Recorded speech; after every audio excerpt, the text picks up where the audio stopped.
гости из столицы, нашей любимой автономии, из города Камрата.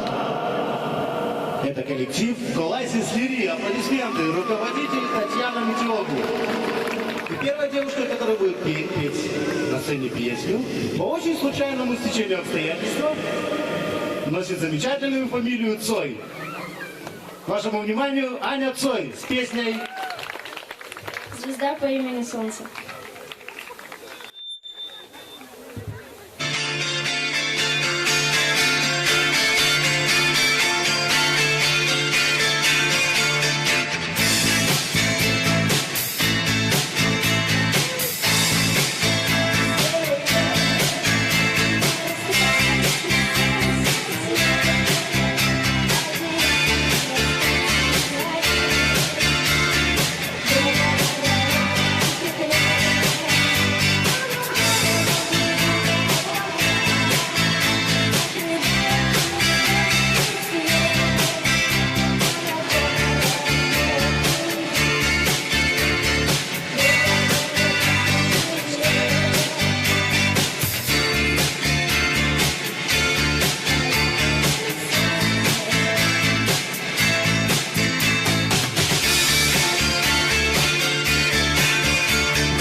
Звезд, не считая, что это сон.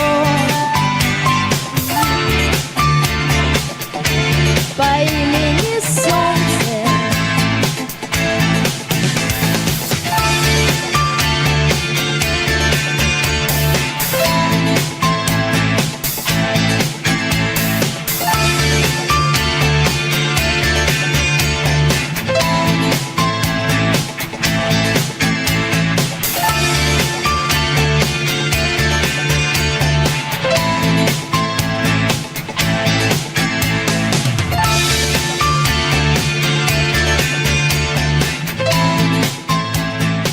Спасибо большое.